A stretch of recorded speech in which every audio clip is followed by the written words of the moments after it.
Chercheurs et chercheuses de vérité, salam alaikum. Hier, j'ai essayé de faire un live parce que je voulais parler de plusieurs sujets en même temps, parce que je suis en ce moment en retard par rapport à hier. J'ai plein d'idées dans ma tête, plein de sujets, j'ai plein de vidéos à vouloir produire. Le problème, c'est que je commence à prendre du retard. Donc là, aujourd'hui, dans une seule vidéo, je vais faire deux en un. C'est-à-dire, je vais parler de deux sujets différents dans la même vidéo. Et en même temps, je vais vous donner du travail à faire à la maison. Bon, c'est avec un peu d'humour, hein, que je dis ça. C'est-à-dire que je vais vous donner des vidéos, des liens à regarder en plus pour comprendre des choses, parce que dans l'avenir, je vais parler de choses différentes. Si vous ne suivez pas, vous ne pouvez pas comprendre. C'est comme quelqu'un quand il arrive dans le semestre, il est scolarisé au deuxième semestre. Il a du retard et après il suit plus les mathématiques. Pour lui, ça devient du chinois au tableau. Donc c'est pareil. Là, moi je vais essayer d'avancer avec vous. Bien entendu, vous avez aussi le droit comment dire, de mettre des commentaires et de dire je suis pas d'accord. Voilà, là moi j'ai des preuves qui contredisent tes dires. Voilà, toujours pareil. Hein, moi je n'impose pas mes idées. Hein. Mais on va essayer d'avancer. Aujourd'hui, on va parler de deux sujets. Deux sujets, mais rien n'a rien à voir avec l'autre. Hein. Un, on va parler du riba, le rapport entre riba et l'actualité en ce moment, ce qui se passe en France, d'accord? Parce que je vais vous donner parce que j'ai déjà donné dans une vidéo qui est là, le rapport entre riba, c'est celui-là. Le rapport entre riba et le coronavirus. J'ai lu une partie du Coran. Donc cette partie du Coran, je ne vais pas la lire aujourd'hui, je vais vous la mettre en description en bas, d'où il faut lire jusqu'à où il faut lire, d'accord, pour comprendre ce que je vais dire aujourd'hui.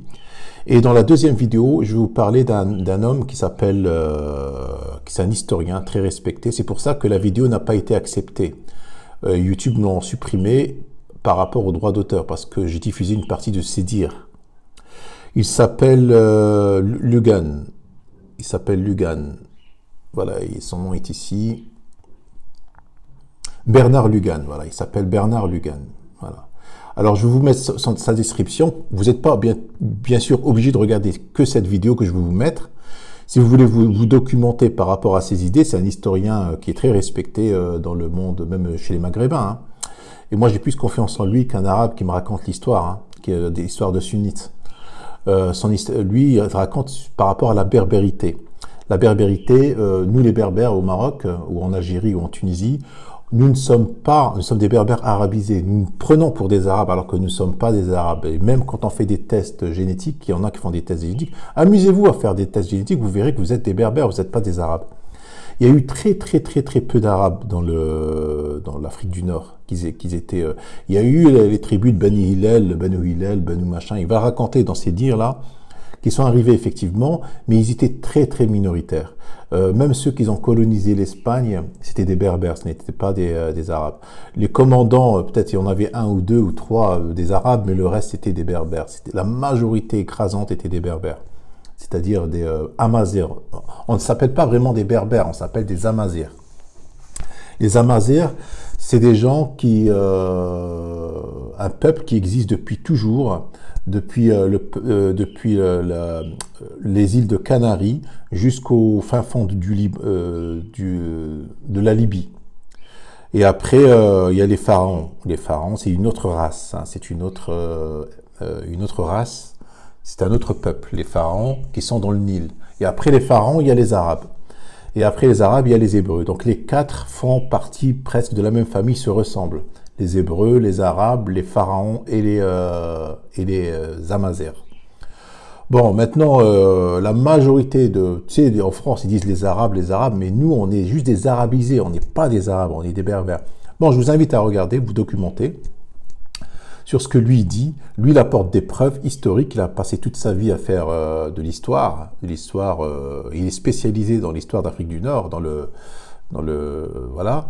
Et contrairement aux sunnites, eux, ils vont raconter des histoires selon des hadiths pour rendre leurs hadiths crédibles. Donc, par exemple, ils disent qu'il y a eu futuhat. Ils disent pas qu'il y a eu une colonisation, alors qu'il y a eu une colonisation des Arabes. Ils ont colonisé l'Afrique du Nord. D'ailleurs, je vous invite à regarder après Felag.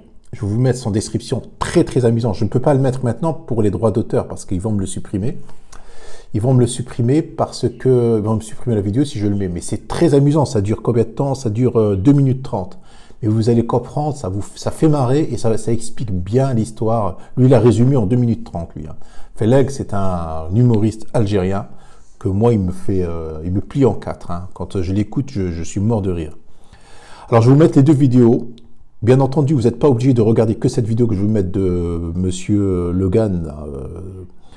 Il y en a plein des vidéos à lui, où il fait des conférences, où il parle sur la berbérité, il rapporte des preuves, et vous allez voir que c'est cohérent. Ça n'a rien à voir avec l'histoire que dans les écoles au Maroc, en Algérie, en Tunisie, on vous raconte l'histoire des Arabes, que nous sommes des Arabes alors que nous ne sommes pas des Arabes de plaine, c'est pour ça. Il t'explique aussi comment les Berbères de montagne, comme les Kabyles en Algérie et les Chleux chez nous au Maroc, pourquoi ils ont conservé leur berbérité, justement parce que les Arabes, c'est des lâches.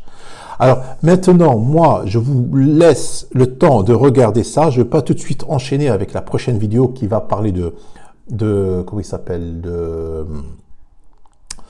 d'un sociologue berbère amazigh qui s'appelle, oh là là, comment il s'appelle celui-là?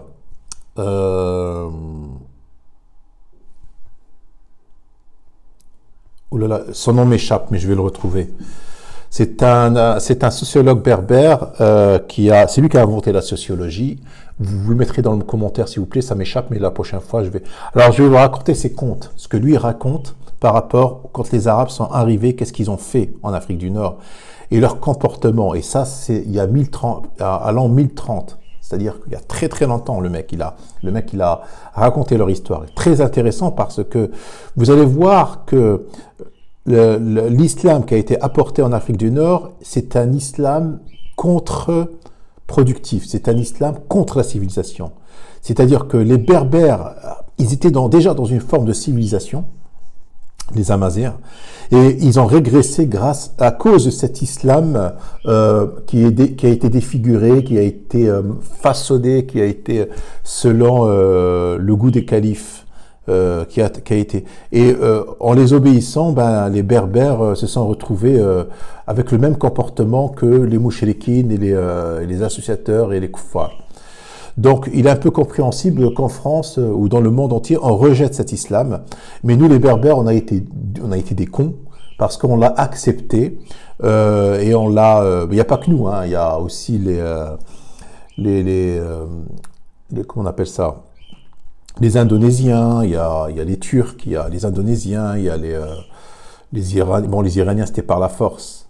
Mais je te parle de ceux qui c'était pas par la force. C'était les Indonésiens, les Turcs. Il y a d'autres peuples aussi. C'était pas par la force. Ils ont accepté une religion qui, à cause de cette religion, ils ont dégraissé. Ils auraient pu être beaucoup plus civilisés, mais ils ont dégraissé. Bon, bref, je vous laisse déjà regarder ça et après on discutera sur la suite. Alors, le sujet d'aujourd'hui, c'est ça que je vous laisse regarder. Je vais vous mettre les descriptions. Le titre, c'était quoi? C'était si tu veux lire le Coran. Alors, le titre, c'est ça. Si tu veux lire le Coran avec objectivité, arrête de te prendre pour un arabe. Je répète, le titre c'est ça. Si tu veux lire le Coran avec objectivité, arrête de te prendre pour un arabe. Maintenant, on va parler d'un autre sujet qui n'a rien à voir avec ce sujet. Parce que je vous ai dit, c'est deux en un. Je vous fais deux vidéos en une vidéo en fait. Là, on va parler... voilà, donc ceux qui n'ont pas vu cette vidéo, je vous invite à la revoir. Le rapport entre riba et coronavirus, je l'ai fait le 25 mars.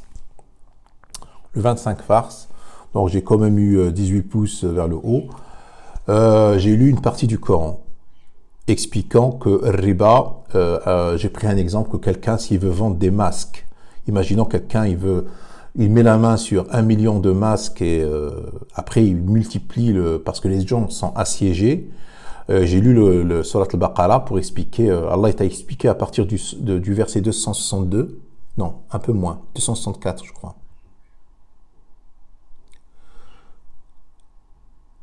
Alors, attends, oulala, ne t'emballe pas. 264, attendez voir, je fais comme ça. Non, ça marche pas comme ça. Voilà. 264, ya ayyuha alladhina amanu la tubtilu qawl ma'ruf alladhina yunfiquna mathalu alladhina yunfiquna. Ça commence à 261. Voilà, ça commence du 261. D'accord? Je vous invite de lire Sourate 2 à partir de 261. Jusqu'à, donc vous voyez, je vous donne du travail à la maison, des devoirs, comme les enfants. Quand je dis comme c'est pour rigoler, vous n'êtes pas des enfants, hein, je vous respecte, attention, hein, c'est pour rigoler, hein, c'est de l'humour. Hein. 261 jusqu'à...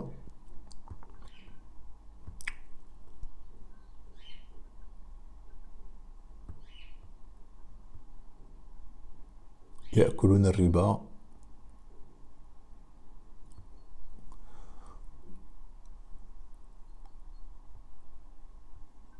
« 261 jusqu'à 281. Bon, c'est peut-être un peu plus. Pourquoi il ne veut pas descendre celui-là? On remonte un petit peu. 261 jusqu'à 281. Il y a 20 versets à lire. 281 jusqu'à 261. Donc c'est exactement les mêmes versets que j'ai lus quand j'ai fait cette vidéo. Cette vidéo qui commence par, voilà, je l'ai fait le 25. C'est les mêmes versets. Hein. Je vous demande de lire. Alors le rapport avec ce qui se passe dans l'actualité aujourd'hui. J'ai pas pu le faire dans l'ordinateur, donc je le fais là dans ma tablette. Voilà, donc c'est toujours Surat al-Baqarah. Oh là là, il s'emballe. C'est toujours Surat al-Baqarah. Alors le rapport, qu'est-ce qui se passe? Ce qui se passe, c'est que, comme vous savez, en France, on est en pénurie de respirateurs artificiels pour ceux qui se retrouvent dans la réanimation à cause du coronavirus. Et en ce moment, c'est la pénurie de respirateurs artificiels. Et la France, c'est-à-dire ceux qui produisent les respirateurs artificiels qui s'appellent, c'est les industriels là, Air Liquide, ils ont une capacité de production restreinte. Ils ne sont pas capables de produire suffisamment en un temps record pour pouvoir parer à cette pénurie. Donc, il y a l'industrie automobile, donc PSA, le directeur de PSA qui a été hier dans France Info. Moi, pendant mon travail, j'écoutais ce qu'il disait, mais j'ai été vérifier quand même l'information. Lui, s'est engagé à aider. Donc, la stratégie, c'est quoi? C'est d'aider cette entreprise qui fabrique des... Parce que c'est pas la spécialité de PSA. Et PSA, il fabrique des automobiles, des voitures. Mais comme eux, ils ont une infrastructure et ils ont une logistique très développée, ils se proposent donc, bien sûr, c'est avec le président de la République, hein, pour aider le pays, leur pays, donc notre pays, pour aider notre pays à faire face, donc à augmenter cette capacité de production de Air Liquide, d'accord, pour qu'elle puisse produire beaucoup de respirateurs artificiels. Mais c'est pas ça, moi, qui m'intéresse. Le rapport, vous allez voir, qu'il y a avec Riba, c'est qu'il a proposé, écoutez bien, il a proposé de l'aider à prix coûtant. Je répète, il a proposé d'aider Air Liquide et de vendre ces aspirateurs. Donc, ils vont les vendre finalement parce qu'ils leur coûtent de l'argent. Ils ne vont pas les vendre à perte. Ils auraient pu les vendre à perte, ça serait encore mieux à l'État, c'est-à-dire en faire cadeau à l'État. Alors, ils vont les vendre à prix coûtant. C'est-à-dire, au lieu qu'en Chine, on va les importer à 30 000 euros pièce, ça va leur coûter entre 5 et 10 000 euros. Entre 3 500 et 10 000 euros. Donc, le chiffre, il est divisé par 3 ou par 8. Donc, c'est ça le contraire de riba. Allah, il te demande, quand je vous demande de lire de 261 jusqu'à 281, il te demande de faire sadaqat, c'est-à-dire de faire de l'aumône en cas de pénurie, quand il y a un siège, quand on a besoin de toi. Ce n'est pas de faire riba, c'est-à-dire de produire un produit que les gens ont besoin désespérément et de multiplier le prix de ce produit et de t'enrichir sur la misère des autres. D'accord? Alors, ce qu'il a fait PSA, c'est un acte de bravoure, et Allah, il promet ces gens-là 600 croyants, je répète, 600 croyants. Il leur promet le paradis, les gens qui font le bien. C'est ça ce que dit Allah dans le Coran. Man amana wa amila salihan. Celui qui fait de bien, le bien, et croit en Allah. C'est-à-dire le bien, c'est ça en fait. Le mal, Allah leur promet l'enfer. C'est-à-dire celui qui fait le riba, qui va produire par exemple des aspirateurs artificiels, et il va les vendre 10 fois le prix de leur prix normal pendant cette pénurie. Ça s'appelle riba. Allah, il leur promet l'enfer éternel. Donc, c'est ça le Coran, c'est ça l'islam. C'est-à-dire ce directeur de PSA, moi j'ignore ce qu'il a dans le cœur, moi je ne peux pas dire que c'est un croyant ou un kafir, je ne peux pas l'affirmer, je ne peux pas parce que je ne le connais pas. Il n'y a que Allah qui sait ce que les gens ont dans leur cœur. Mais par cet acte, je reconnais en lui un acte de musulman. Un acte de musulman. Maintenant, s'il croit en Allah seul, ou il ne croit pas, s'il croit au Coran ou il ne croit pas, ça, moi, je l'ignore. Je ne le connais pas, je ne l'ai jamais rencontré, je ne sais rien sur lui, d'accord, je l'ignore, d'accord. Maintenant, moi, ce que je peux témoigner, c'est que son acte est un acte de musulman, d'un soumis à Allah. Muslim, je répète, ça ne veut pas dire musulman, attention. Hein. Muslim, ça veut dire celui qui se soumet au commandement de Dieu. Ça peut être un juif, un chrétien, un athée, tout ce que tu veux. Mais Allah, dans le Coran, il précise « Man amana wa amila salihan » celui qui fait le bien, hein, amana wa amila salihan, c'est celui qui fait de bien et croit en Allah. Alors encore, je vais faire une vidéo là-dessus, c'est pour ça que j'ai dit j'ai beaucoup de retard sur ce verset « Man amana wa amila salihan ». Il a deux sens. « Man amana billah » ou « Man amana tout court ». C'est-à-dire celui qui croit et fait de bonnes actions, il a deux sens. C'est-à-dire celui qui croit en Dieu, c'est-à-dire qu'il est seul, c'est le monothéiste, quoi. Et celui, amana, ça veut dire celui qui est pacifique. Ça peut vouloir dire ça aussi. Tout dépend dans quelle phrase c'est situé. Donc il a deux sens. Celui qui est amana, c'est-à-dire qui est pacifique, amana, c'est-à-dire qu'on lui fait confiance, c'est quelqu'un de pacifique. Et amana billah, c'est-à-dire qui croit en Allah. Donc il a ça peut avoir deux sens. Et je vais vous faire une vidéo là-dessus prochainement. Pour le moment, on s'arrête dans ces deux vidéos-là, que je vous fais simultanément en une vidéo, c'est-à-dire deux en un. Le premier, ça concerne donc riba, un exemple de ce qui s'est passé, ce qui se passe en actualité en ce moment de PSA. Donc on peut lire ce qui se passe chez PSA. Alors attendez voir. Alors si j'arrive, hein, alors l'industrie. Alors je vais vérifier quand même. Hein, j'ai vérifié l'industrie automobile, la bataille de l'oxygène. C'est les Échos, d'accord. C'est les Échos.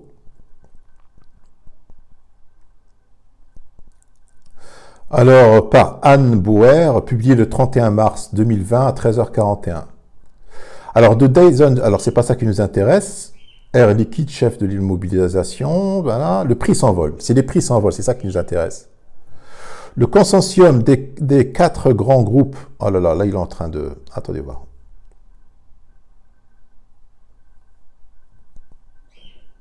Les prix s'envolent. Le consortium des 4 grands groupes français a promis de produire à prix coûtant les appareils déjà homologués. Donc, il n'y a pas que PSA, il y a les 4 grands groupes. Ont promis de produire à prix coûtant. Voilà, c'est marqué ici, à prix coûtant. Donc, j'ai vérifié l'information. Hein. J'ai fait comme un journaliste, parce qu'un journaliste, avant de diffuser une information, il doit la vérifier, pour éviter de laisser répandre des rumeurs. Les appareils déjà homologués d'Air Liquide, le modèle Osiris et T60, que connaissent les hôpitaux, ce qui doit permettre de gagner du temps par rapport aux autres initiatives menées par le CEA. Donc CEA, c'est Renault, avec Renault et des startups ou par d'autres industriels. Les appareils seront assemblés à Antony chez Air Liquide et à Poissy chez PSA. Le but étant d'atteindre 4500 respirateurs dès le 15 avril. Bon, là, il est en train de me rendre fou, là. Bon, bref, si vous voulez, je vous mets le lien. Ce qui nous intéresse, c'est qu'ils ont décidé de vendre à prix coûtant. Et ça, c'est l'action d'un musulman. La musulman, au moment de la pénurie de quelque chose pour sauver des gens, des vies, le pays, machin, il ne va pas s'enrichir. Renault, eux, ils sont en train de perdre de l'argent parce que même, il y a toutes les entreprises françaises perdent de l'argent en ce moment. Et eux, pour ne pas vouloir combler le perte d'argent, ils auraient pu dire, bon, écoutez, moi, je perds de l'argent, je vais produire ce produit-là et je demande, je vais le vendre avec, je vais augmenter mon bénéfice pour essayer de parer à la perte. Eh ben non, ils vendent au prix coûtant. Et c'est ça, sadaqat, c'est-à-dire ce qu'ils appellent ici l'aumône. Allah, ce qu'il appelle ici, c'est l'aumône. Mais l'aumône, après, tu dis, lil fuqara. Mais là, il te parle à l'époque du prophète parce que c'était des gens qui se sont appauvris en faisant la guerre. D'accord? Ils se sont appauvris et ils étaient assiégés. Donc, c'était une situation particulière. Mais riba, c'est beaucoup plus large que ça. Riba, en résumé, c'est de s'enrichir en moment de pénurie ou de siège. C'est ça, cette définition du riba. Ce n'est pas, comme disait Sunnite, l'argent usuraire, tu vas dans une banque et tu fais un crédit à 2,5% pour t'acheter une voiture ou un appartement, ou même pour ouvrir une entreprise. T'as pas le droit de faire un crédit, sinon il faut aller dans une banque islamique, parce qu'une banque islamique, elle prend des risques avec toi. Et ben, la banque islamique, c'est encore pire. C'est pas 2,5%, c'est vers 15% qu'elle prend sur le truc. C'est-à-dire que c'est encore beaucoup plus cher. Donc, ils ont rendu halal, pas halal. Et c'est ça l'association. L'association, c'est de rendre halal ce qu'Allah il n'a pas rendu halal et de rendre haram ce qu'Allah il n'a pas rendu haram. C'est ça l'association, c'est-à-dire se légiférer à la place d'Allah. Et Allah il te demande de lire le Coran et de le comprendre comme il se doit, de ne pas inventer des choses. Allah il te dit, il n'y a pas pire injustice que celui qui invente des mensonges, qui forge des mensonges et il dit cela provient d'Allah. Il n'y a pas pire injustice, d'accord?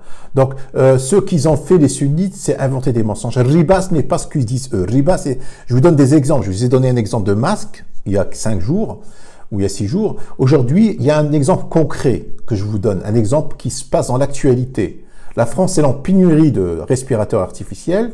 Il y a des entreprises qui se portent,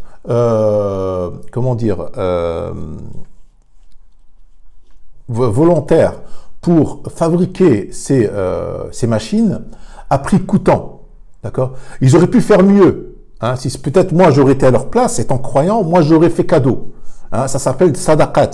Et c'est ça Allah qui te promet. Si tu fais du bien, si tu crois en Allah en faisant du bien, eh ben ta destination c'est le paradis éternel. C'est ce qu'il te dit dans le Coran. Bon, je ne vais pas trop m'attarder. Alors attention, vous avez beaucoup de boulot. Je ne vais pas faire de vidéo aujourd'hui pour vous laisser le temps de vous retourner. Et il va falloir suivre parce que ça va s'enchaîner, ça va aller très vite. Après, quand j'aurai plus rien à dire, je vais peut-être rester pendant 1 mois, 15 jours à plus faire de vidéos. Moi, ça dépend des moments. Des moments où, des fois, j'ai des aspirations, j'ai des envies, je fais des vidéos. Des fois, j'ai pas d'aspiration, j'ai pas d'envie, j'arrête. D'accord? Donc là, il va falloir suivre. En plus, vous êtes en confinement.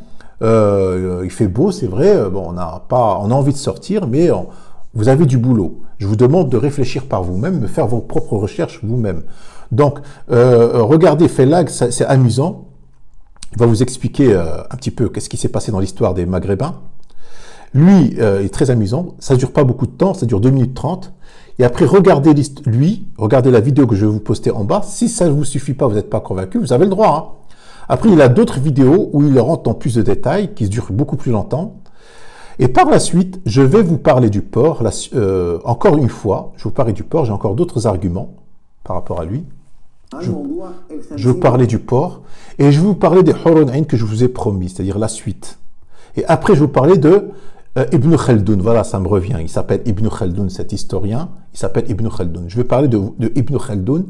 Et là, on va s'envoler très loin. Vous allez voir le rapport qu'il y a entre l'arabisation des Maghrébins, la lecture du Coran en se croyant arabe, fait de toi un complice des manipulateurs. Vous allez voir par la suite, ça va voler très haut. Hein. Il va falloir me suivre. Et voilà, donc bien entendu, pour ceux qui me suivent, hein, c'est les chercheurs de vérité, j'ai beaucoup de respect pour eux. Et pour les autres shayatin qui viennent, qui regardent juste par curiosité, franchement, je les méprise parce que ils sont les esclaves de leur shayatin et ils se croient bien guidés alors qu'en vérité, ils sont égarés, ils sont dans les ténèbres. Salam alaikum.